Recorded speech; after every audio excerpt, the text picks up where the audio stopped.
وہ جا کر ان کے خلاف لڑنا شروع ہو جائیں. یہ بالکل وہی بات ہے جو اسلام آباد ہائی کورٹ میں کوٹ ہوئی, ریمارکس میں آئی کورٹ کی طرف سے کہ زیبا چودھری صاحبہ جو جج ہیں, اگر وہ جا رہی ہوں کہیں تو لوگ ان کے ساتھ روک کر اگر بدتمیزی کریں یا کوئی بات کریں ایسی تو کیا صورتحال ہوگی. تو یہی ایگزیکٹلی وہی کام عمران خان صاحب اب سینئر فوجی آفیسرز کے خلاف کرنا چاہ رہے ہیں. وہ پہلے تو ٹاپ سے شروع ہوئے تھے نا, وہ جو میر جعفر, میر صادق اور ہلاکو خان, بڑا صاف انہوں نے بتایا نا کہ میر جعفر کس کا سپہ سالار تھا اور میر صادق کس کا سپہ سالار تھا. تو اس کے بعد اب وہاں سے انہیں کوئی گھاس نہیں ڈلی نا, کسی نے انہیں لفٹ نہیں کرائی, بلکہ ان کے جو نمبر تھوڑے بہت تھے شاید وہ بھی بند ہو گئے. پھر انہوں نے ایک اور اٹیمپٹ کر لی جو خبروں میں بھی آئی کہ پریزیڈنسی میں ان کی ملاقات ہوئی ہے ایک اعلیٰ شخصیت سے, تو جس کے بارے میں گمان کیا جاتا ہے کہ آرمی چیف سے شاید ملاقات ہوئی ہے. اس میں بہت سی خبریں آتی رہیں جس کی ابھی تک کوئی تردید نہیں آئی ہے کہیں سے, مطلب جو پارٹیز تھی جو عمران خان صاحب یا آئی ایس پی آر کی طرف سے یا پریزیڈنسی کی طرف سے کوئی اس کی تردید نہیں آئی. تو اس کا بھی اینڈ جو تھا وہ سنا ہے بڑے تلخ نوٹس پر ہوا ہے. تو ٹھیک ہے, اب وہاں سے نہیں لفٹ ہو رہی, تو اب عمران خان صاحب وہ ٹاپ ٹیئر سے مایوس ہونے کے بعد اب وہ تھوڑا سا نیچے آ گئے ہیں.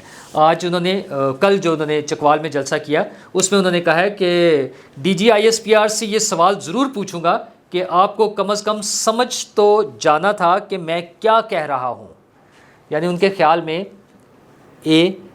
D G I S P R کو یا فوج کو, ظاہر ہے وہ ان کے ترجمان ہیں, تو ان کو سمجھ ہی نہیں آتی کہ عمران صاحب کیا کہہ رہے ہیں. مطلب عمران خان صاحب شاید بہت مشکل بولتے ہیں یا شاید وہ ان کے خیال میں اتنے سمجھدار نہیں ہیں کہ انہیں عمران خان کی بات سمجھ نہیں آتی. آج ساری قوم میرے ساتھ کھڑی ہے کہ ان چوروں کو کبھی پاکستان کا آرمی چیف منتخب نہیں کرنا چاہیے. اچھا یہ ویسے نا ایک لطیفہ ہی بن گیا ہے. مطلب وہ پہلے کسی اور طریقے سے چلے, اب چونکہ انہیں یہ پتہ چل گیا کہ آرمی چیف نیا آنا ہے اور جو بھی آ جائے, سوائے اگر ان کی کوئی خواہش تھی کسی ایک کے لیے, اس کے علاوہ جو بھی آ جائے انہیں پتہ ہے کہ ان کے لیے مصیبت ہے, وہ اس سے ڈر رہے ہیں. اچھا ویسے تو بڑا سمپل سی بات ہو رہی ہے کہ بظاہر یہ لگ رہا ہے کہ دو افراد جو اسٹرانگ کینڈیڈیٹ ہیں, مطلب جو سینئر موسٹ ہیں, ویسے تو سارے اسٹرانگ کینڈیڈیٹ ہیں اور سارے تقریباً وہ اکثر لوگ ایک ہی بیچ کے 4-5 لوگ بھی ہوتے ہیں, وہ سینیورٹی میں بھی کوئی ٹائم کا بہت زیادہ فرق نہیں ہوتا. تو اس میں ایک خیال تو یہ ہے کہ عاصم منیر صاحب جو ہیں, جنرل عاصم منیر, وہ آرمی چیف ہوں گے اور جنرل ساحر شمشاد جو ہیں وہ chairman joint chief of staff committee ہو جائیں گے. تو اچھا یہ صورت ہے. دوسری صورت ایک جو ڈسکس ہو رہی ہے کہ اگر آرمی چیف کی ریٹائرمنٹ یہ نومبر میں نہیں ہوتی بلکہ وہ مئی میں چلی جاتی ہے, 28 یا 29 نومبر جو ہے, اس کے بجائے وہ 6 ماہ کا ایک ابھی تک کنفیوژن ہے. اور یہ بھی عمران خان صاحب کا ہی کمال تھا نا کہ انہیں نوٹیفیکیشن ہی نہیں کرنا آتا تھا. ایک نوٹیفیکیشن کرنا پڑا تو پوری ان کی حکومت وزیر اعظم سے لے کے نیچے تک بے نقاب ہو گئے, ایکسپوز ہو گئے کہ وہ ایک نوٹیفیکیشن نہیں کر سکے صحیح. پھر عدالت میں گیا, پھر پارلیمنٹ میں آیا معاملہ. اچھا اس میں ایک ڈاؤٹ ہے لوگوں کو کہ شاید اس میں آرمی کی طرف سے کوئی ایسا نوٹیفیکیشن آ جائے کہ جس کے مطابق وہ ابھی 6 ماہ باقی ہوں اس پریویس نوٹیفیکیشن کی روشنی میں. اگرچہ D G I S P R اس بات کو کلیئر کر چکے ہیں کہ وہ کوئی ایکسٹینشن نہیں لیں گے اور نومبر میں اس کا مطلب چلے جائیں گے, لیکن بہرحال یہ ایک دوسرا وہ ہے اس کا. تو عمران خان صاحب کو تو پریشانی یہ ہے نا کہ نواز شریف آرمی چیف نہ لگائے. او بھائی اس نے تو پہلے بھی لگائے ہیں, انہی نے لگائے ہیں, 5 آرمی چیف لگائے ہیں اس نے, موقع ملا. وہ سسٹم میں بات ہے نا کہ وہ سسٹم میں موجود تھے. آپ تو چھٹی کر کے گھر بیٹھے ہوئے نا, آپ پارلیمنٹ میں ہوتے تو وہاں پر کوئی بات کرتے, اپوزیشن لیڈر ہوتے, اس کے مطابق آپ کا ایک رول ہوتا, اس کو پلے کرتے آپ اس رول کو. لیکن آپ کو تو ضرورت ہی نہیں ہے. آپ لوگوں پہ جس پہ تنقید کر رہے ہیں وزیر اعظم پر اور وزیر خارجہ پہ, وہ تو پھر گئے ہیں نا ان کی ملنے کے لیے, سیلاب زدگان سے مدد کے لیے بھی جو دونوں حکومتیں کام کر رہی ہیں. عمران خان صاحب کہاں ہیں؟ کہیں بھی نہیں. انہیں صرف لے دے کے پریشانی ہے آرمی چیف کی تقرری کی. ان کے ایک دوست ہیں, صحافی ہیں ویسے تو, ہمارے بھی سینئر دوست ہیں, لیکن عمران خان صاحب کے جو قریبی اور جنہیں عمران خان صاحب چاہتے ہیں ان میں سے ایک ہیں, تو وہ آج بتا رہے تھے کہ عمران خان سے میری جتنی بھی ملاقاتیں ہوئیں کچھ عرصہ پہلے تک, اس میں آرمی چیف کی اپوائنٹمنٹ کوئی امپورٹنٹ چیز ہی نہیں تھی. اب مجھے نہیں سمجھ آتی کہ اچانک سے ان کی چیزوں کا سب سے بڑا جو مرکز ہے وہ آرمی چیف کیوں بن گیا ہے.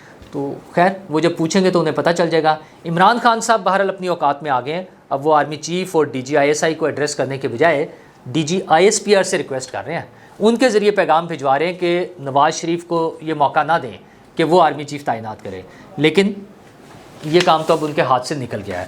آج شیخ رشید صاحب نے بھی جو پیغام دیا ہے، ان کا جو بیان تھا وہ بھی یہی ہے کہ نواز شریف اور آصف زرداری کے ہاتھ میں نہیں ہونا چاہیے یہ معاملہ آرمی چیف کی تقرری کا، انہیں بھی بڑی پریشانی ہے۔ اور مریم نواز صاحبہ نے ایک ٹویٹ کیا ہے، وہ بھی بڑا مزیدار سا ٹویٹ ہے کہ نواز شریف کے مخالفین نے ان کے خلاف ظلم و انتقام کی ہر حد پار کر لی، انہیں مٹانے کے لیے کوئی کسر نہیں چھوڑی، مگر مخالفین کی اس سے بڑی سزا اور کیا ہوگی کہ وہ اپنی جیتی آنکھوں سے اسی نواز شریف کو ایک بار پھر پاکستان کا سیاسی نقشہ ترتیب ہوتے ہوئے دیکھ رہے ہیں۔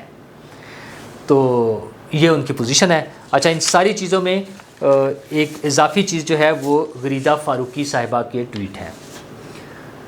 انہوں نے کہا ہے، غریدہ فاروقی معروف صحافی ہیں، ان کی ٹویٹ ہے کہ بڑی اور ایکسکلوسیو خبر آپ تک پہنچا رہی ہوں، عمران خان کی ہدایات پر پی ٹی آئی بذریعہ بشرا بی بی و دیگر اور خاص طور پر ایک ٹی وی چینل کے مالک کے ذریعے آصف زرداری سے رابطہ کر رہے ہیں۔